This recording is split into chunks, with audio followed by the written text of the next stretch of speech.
All right, let's try this again. This is Dr. Greer from Greer Plastic Surgery in Cleveland, Ohio, and we're going to be joined tonight by Dr. Gallus from Restored Plastic Surgery in San Diego, California.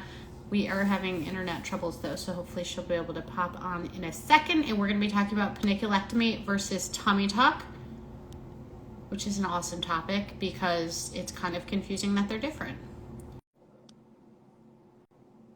Let's see if this pulls her on. Okay. Are you back? Okay, I don't know. You froze and then it couldn't accept you again, so I closed out and opened up again. Yeah, sorry. We did upgrade. I feel like someone commented on one of our previous things about switching to AT&T, the fiber, whatever, internet, and my husband did that. But I cannot perceptibly change it to notice a difference. So yeah. I think it's to the point where, like, if you have 3 TVs streaming and then you get on, you can maybe tell a difference, but otherwise it's all the same. Yeah, right. Yeah. So yeah, let's talk. This is actually so topical because my middle daughter had a soccer tournament this weekend, and at one of the games, I was sitting there with the moms, and we had a whole conversation about panniculectomy, abdominoplasty, insurance. It was all mixed in there. Even some, like, it's cheaper to go to Mexico and do it. And I was like, sure, yeah, you do that. Yeah, go ahead. People do that. They have complications. They come back. They're unhappy. But yeah, people always want to know if they can get their tummy tuck covered by insurance. And I mean, really not that often, honestly. It's not often. And when insurance does cover, it's only panniculectomy, which is why that's an important topic on what the difference is. That's right. So panniculectomy is, I know you get what you pay for, is a pannus removal. Right. Like, pannus means apron, by the way. It's that little apron of skin, the skin apron. And it's literally just taking off the overhang. Tummy tuck adds a lot more to it. Right.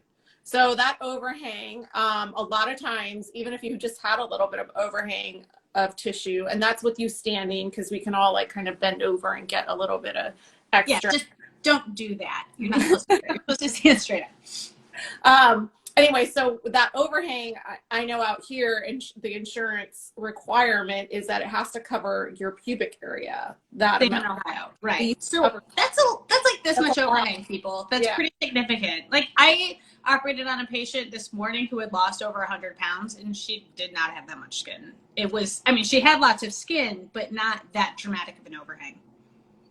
How tall was she, just out of curiosity?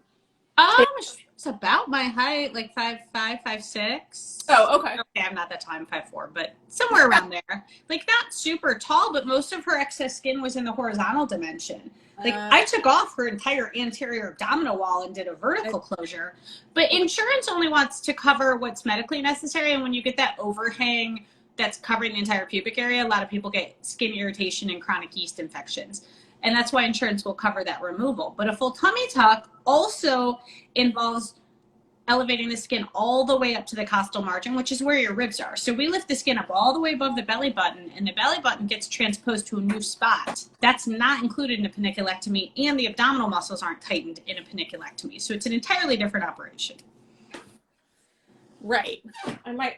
Somebody else just came out of my, I might have lots of interruptions. She's like, what? Anyway, yes, totally different operation. And it's really hard to kind of explain what that difference is. And yeah, I once did a panniculectomy in training. We did a lot actually, because people were a little bit bigger in Indianapolis, and at least than in Southern California. And there were patients that it was like down to their knees, like their pannus went down to their knees. I know. So it was really an impairment. And then when you took off that much tissue, I mean, it enabled them to walk again, because they had this huge amount of tissue hanging down across their abdomen. That being said, it is like opposite of a cosmetic result. It just, they're still wide. It's not done with any liposuction. You leave the belly button alone generally. And so, yeah, I mean, it's considered a functional operation.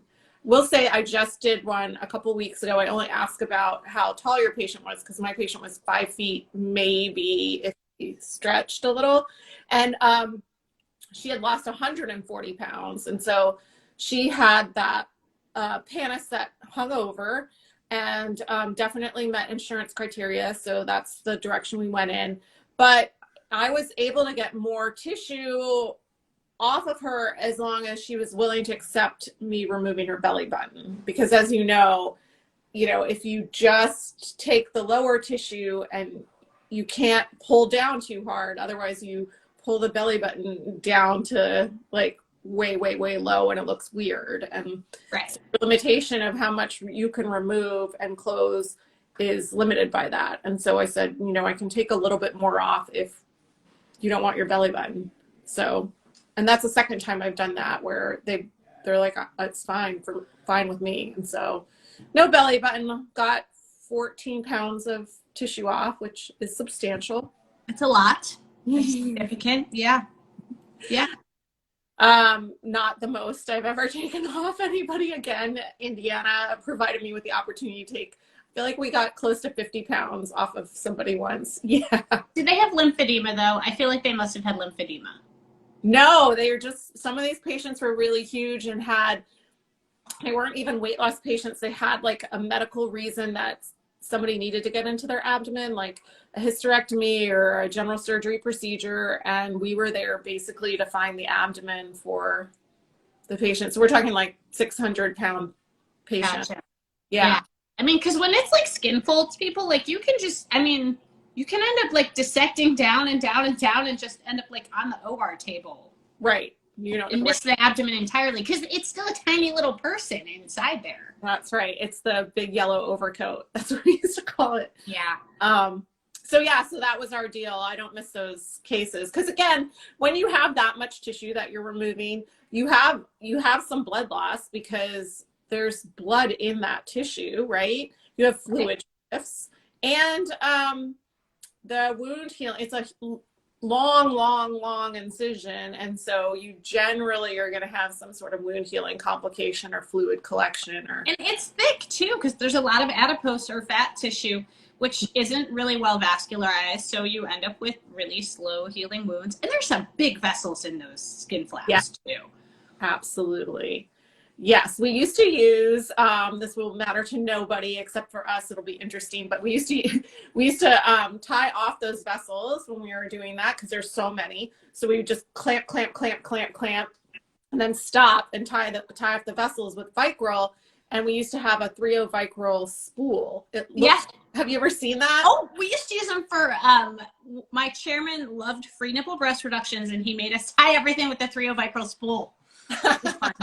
It is fun, actually. I mentioned it when I was operating on this other panniculectomy, and they had no idea what I was talking about. I'm like, it looks like a little reel of tissue or of suture. It's cool. Yeah, it looks like something you'd put on a sewing machine, and you don't need more suture. You just keep spooling it out. Yeah, it's nice for the scrub techs. Yeah, but I mean, it takes forever to do that. And to ligate all those vessels. What's really interesting, I was trying to explain to my assist today because I did a weight loss removal or a weight loss skin removal patient. So she's super thin. She has like literally this much body fat, but all those blood vessels are still there. They're just smaller. So my poor assistant is like, why are there so many blood vessels in this person? Well, it's because she had enough to support that really thick skin flap. And now that she's really thin, the vessels are all there. They're just smaller. Yeah, they're just still there. Absolutely. Yeah, so it is, like I said, a life-changing operation for patients to get rid of that. And sometimes I was just reviewing abstracts for our National Society resident abstracts. And right before the deadline, I was like, when are these due? Oh, I have 80 abstracts to review. Awesome. Oh, hi. Hi, Melody. Good to see you, girl. We're like, which Dr. G? Oh, yeah, because that's Gallus. I'm Greer, but I know she's mine. I know Melody. Cool. So yeah, anyway, one of them was about how weight loss patients that undergo body contouring procedures tend to then lose more weight than somebody who doesn't undergo the body contouring procedure because it gives them like a little extra boost. You just lost another 14 pounds maybe that was in your way, and now you can exercise easier, or you're not chafing, or you're not dealing with infections or whatever it is. So it wasn't the best designed study, but it definitely raised a good question, and one that could be answered, I think, and yeah, be worth looking into. I don't know. for sure. Well, and I wonder too how much is like you stop losing weight because you lose motivation. Because Melody, blessed to have you too. She's a sweetheart, love her. But you can't, like, when you have so much skin, you can't even tell what your body looks like under there. And I think sometimes just tailoring that skin to the new body is motivating because you can see what you look like. Ooh, right. How far do you wait after weight loss surgery? Really, the biggest thing is the weight needs to be stable.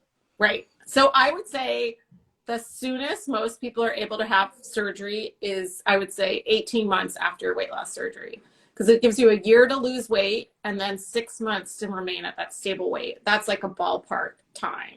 So, and I know in particular, this last patient, she had lost the 140 pounds by long before a year, and she had been at that stable weight for 6 months. So she was like maybe at 15 or 16 months. And actually insurance was like, nope, she has to be at 18 months. Resubmit, and we were shy like a month. So we waited and then Of course. Yeah. Because the longer they hold on to their money, the longer it's invested. It takes lots of money. Yeah, that's the whole insurance game. But if you're not going through insurance, really, if your weight's been stable 6 months, because I've seen a couple patients really just drop down to their goal weight and stay there very quickly. You just want to make sure your weight's stable, you're not gaining or losing. Yeah. So 6 months of stable weight it just depends. There's so many things. It depends on how much weight do you lose. Yeah. So for insurance only, I would say that 18 months that's where they're getting it from, is that it's on average 12 months to achieve your weight loss and then another 6 months to stay there. But as Dr. Greer was saying, like if you drop all the weight in 4 months and then you're there at that weight for 6 months, you could have the surgery as early as 10 months. Right. If insurance won't cover it. Right. They don't want to. Right. They throw as many roadblocks up as possible. Yeah, they want to make it absolutely as hard as possible. And so a lot of times when people want skin removal after weight loss, they really want that abdominoplasty result, but insurance pays for panniculectomy. So do you ever like bill through insurance partially and then do abdominoplasty for cash pay? I used to kind of do that. Now I'm just out of insurance entirely. Yeah, sometimes I do that, but now I feel like it would have to be the perfect patient, because it's hard to separate the two codes. And even in this most recent patient, she was considering doing liposuction. I'm like, we're not going to get the best cosmetic result with the panniculectomy. So let's get that weight off and then see where you are, see if you're going to lose more weight, see how things change. And then you can really focus on, because sometimes I think it's just less of a result. It just depends on how large they are to start with and all of those things, how much extra skin they have. And right. People lose weight like so differently, right? I mean, just like people gain weight. It's amazing because like I'll see a patient with a BMI of 28 who's actually a terrible tummy tuck candidate because all of their fat is like that visceral, hard intra-abdominal fat, and they have these skinny arms and legs. And then I'll see somebody who's got a BMI of like 38, but they have this tiny little waist and tummy because they just gain weight very evenly over their whole body. So it's, this is why I don't have a strict BMI cutoff. It's very patient dependent. Yeah, it depends. Height, where you lost the weight, how much is extra skin. There's so many factors.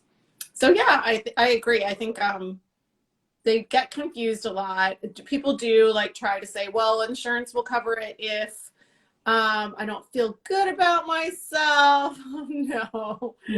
And the other question we get asked all the time too is, will they cover the diastasis repair? So your 2 six-pack muscles, the fascia between them stretches apart to accommodate extra weight, baby, whatever.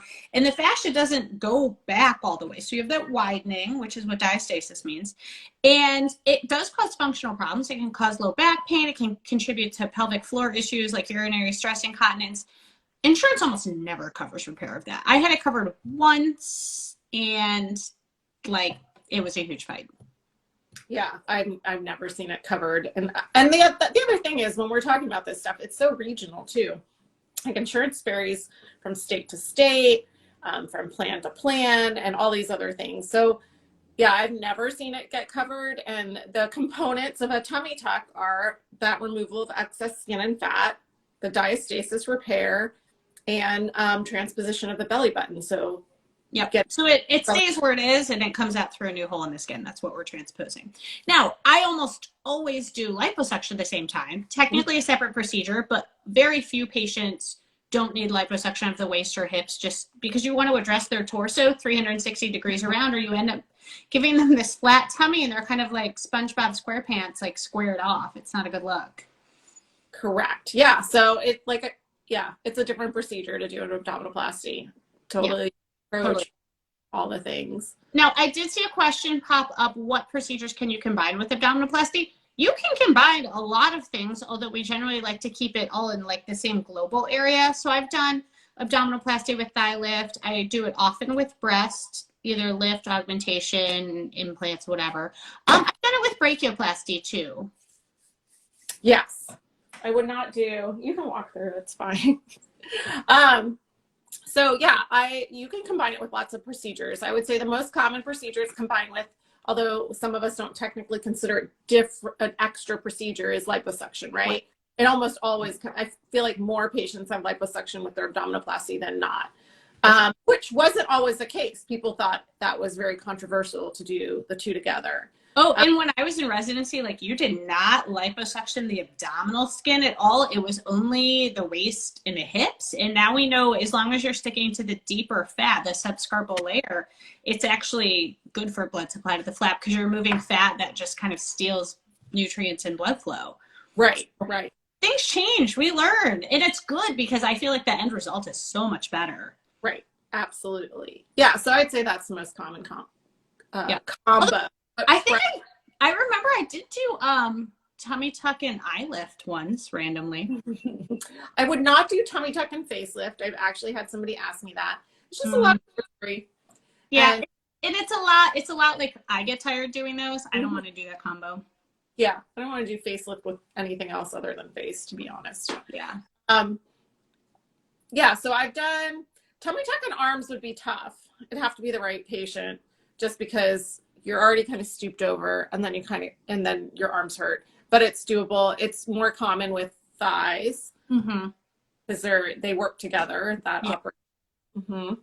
And this one's a little controversial, but I will do a tummy tuck with a BBL. I know some people won't do Will you? I've been asked that and I'm like, well, I don't like BBLs, you know. I don't love BBLs. Thankfully, there's not a real high demand here in the Midwest, but I feel like you got to lay on your side for the BBL or your stomach. And then I think I have to lay on their side, sort of like in a little fetal position, or you can get a pool floaty and kind of like chill in that so that it raises you up a little bit. It requires mechanics. But yeah, because with the BBL, so the Brazilian butt lift or fat transfer to the buttocks, you don't want to sit on your bottom and put pressure on that fat that we've just transferred. And with the abdominoplasty, you're bent over, your knees are up, kind of in a reclined beach chair position, which would put everything on your booty. But yeah, you just have to be prepared to lay on position for a week. Yes. But we have a question from a pre-med asking why we chose plastic surgery. You go first. Okay, so I actually very distinctly remember this. I did my surgery rotation at Metro Health, which is the trauma hospital here in Cleveland. And I still remember my very first case that I scrubbed in on general surgery with Dr. Preby. He was this like short little white guy. And it was a lysis of adhesions, which you're just like cutting scar tissue in bowels. It's literally the most boring thing ever. And I was totally fascinated and I loved surgery, but the general surgeons were all very unhappy and worked a bajillion hours. And the plastic surgeons, they loved life. They still love life. And there's just so much more creativity. I don't know. It's just, we're like happy people and we get to be surgeons, but not actually kill ourselves working 80 hours a week every week. Yeah. I mean, I did general surgery first, as I did a traditional general surgery and then plastic surgery to follow. But I just thought the operations were cooler. Yeah, they are way cooler. I mean, I would do breast augmentations all day long over, I'm sure gallbladders are fine, but I didn't really like laparoscopic surgery that much anyway. So yeah, it's just about finding your surgery niche. I remember being a med student and peering in at one of the other rooms when I was a general surgery on a general surgery rotation. I was like, what are they doing? And they were doing a tram operation. So taking, muscle from the abdomen to recreate the breast. And I was like, what? So crazy. I mean, plastic surgeons do face transplants and hand transplants, like not me, but other ones do. Or you can do cleft palate or cleft lip. You can do like craniosynostosis surgeries. Like it's just, plastic surgeons are like the surgeons who still do a little bit of every field of surgery. Because you could do microsurgery, you can do fractures. I mean, you can do everything in plastics. Yeah. It's I was asking about a 360 abdominoplasty, right? I'm going to guess that's just with the liposuction, or are you talking about lower body lift? No, I think I think in the past, if you asked me 10 years ago, I would have thought it meant a lower body lift. So removing, or a belt lipectomy where the excision goes all the way around.